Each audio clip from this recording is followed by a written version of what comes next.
Okay everyone, today we have a bad nozzle in my Prusa XL. Now this is the 5 tool, but the 5 tool and even the 2 tool can be changed very similar. If you have the single tool head, it is a little bit different of a procedure, but I'm going to show you step by step, including the tools that I use to change nozzles. So first thing I do is I put something down. I have a small piece of cardboard I place directly on my print sheet, and then I have a few tools. First, I'm going to have the new nozzle. There's these 2 flat wrenches that come in the kit.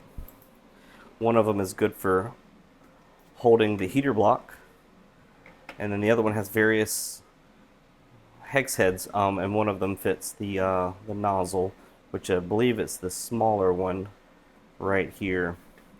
And then the kit comes with 2 of these torque style drivers. It is the larger of the 2, and then sometimes the wiring harness can be a bit snug, so tweezers if you have them, and then your kit will come with the needle nose pliers. So with the machine off, make sure the machine is off, I will grab the gantry and move it just a few inches forward just to clear the tool head. Now this would work with whichever tool head you're trying to change, but for me today we have an issue with tool head number 1. It's just magnetic. I gently separate it, and here you can see the heater block, the nozzle, and everything that goes into this housing. This housing snaps at the very bottom and it will swing open. Now you're going to have 2 sets of wires. Let's see here, make sure it's that one and this one. Which one of them is your main heat that goes to your heater block, which are these black wires right here. It's just a simple squeeze push button and a light pull. And then there are a couple sets of wires that are similar, that are blue and black. This one is labeled. It says hot end, but if not, it's going to be the very top on this bus. So it has a small prong. See if I can point it out here easier with the key. That has to be depressed. Now I can do that with my fingernail. You don't have to wear gloves. I do because I don't like getting any more oils on the machine as possible.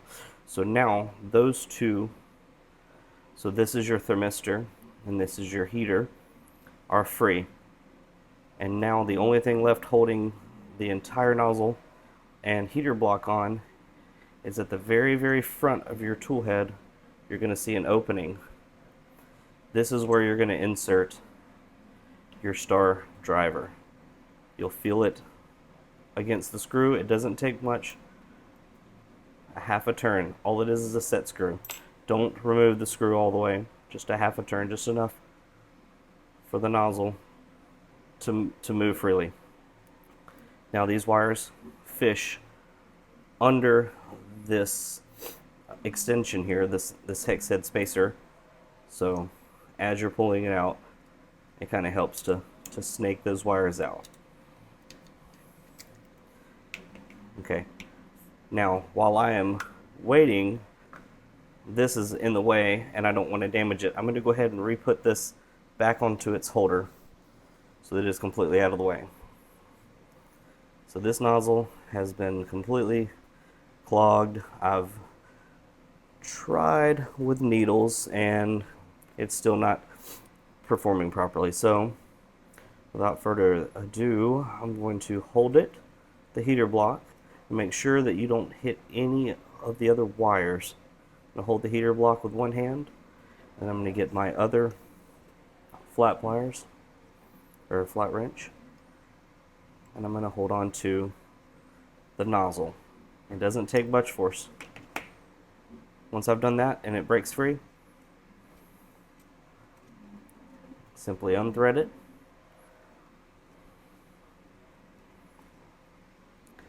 Place it to the side.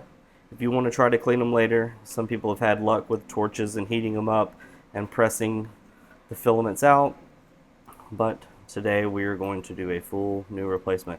Now this piece is just pressed into this nozzle. Be very careful because this is a one-piece nozzle. So we go all the way in and we spin it all the way until it touches the heater block. It is completely bottomed out. That is lightly turned with my fingers, but it cannot turn anymore. So we're going to give it a little bit of tension. We don't want to damage it. This is brass. It's very, very soft metal. We go back onto here, and I'm going to give it not even an eighth of a turn, but I feel like it is snug. I cannot turn it. Now, one thing to remember is it does need to be decently snug, and the reason is whenever things heat up, they'll actually loosen. So making sure that it is snug but not very tight is important. So now we have a rebuilt hot end ready to go right back in. Reinstalling it is a little trickier because now we have to snake these wires through and get it back into the hot end. So I'm going to remove my tools that I will not be needing off my work table. Go ahead and get my tool number 1, get it back over here. Lightly pop that back cover. Now, when these were new, this back cover did not open as simply as you just saw me do that. So I lightly backed off of this screw, maybe just a quarter of a turn, and then it allowed it to pop. But whenever it's very, very snug, the hinge will not allow it to swing open as easily.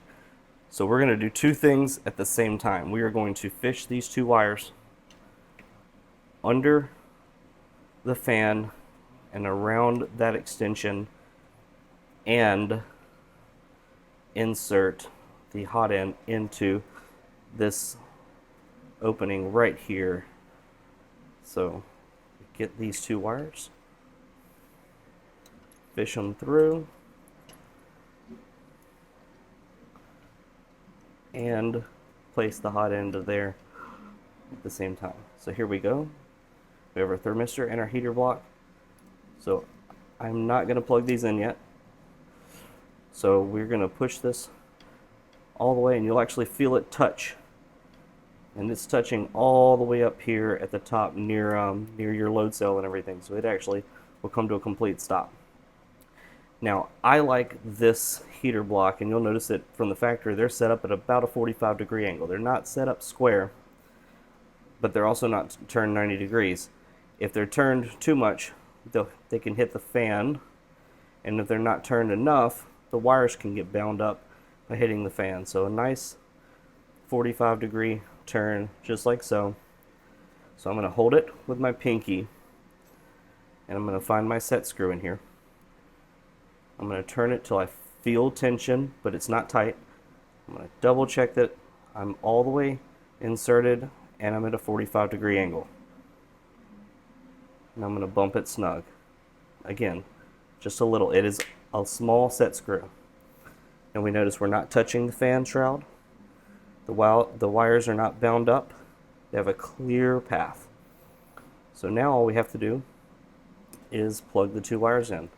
So I'm going to move the heater line out of the way. I'm going to plug in our thermistor, and it should have a click. Okay, I felt a click and a light tug. We make sure that it is engaged, and then the same thing here. If for some reason it does get twisted around, polarity does matter. So it has a clip. The clip goes away from the rest of the tool head. Go onto there. You'll feel a click, and everything is in order. None of the wires are out of place. One more click, and we are back together. Now understand that there is no filament in this new nozzle, so when we first set it up, we're going to have to purge a few extra times to get it filled up. But guys, I hope that kind of helps show a different way. I've changed a lot of them. I've done it by the book, back to back.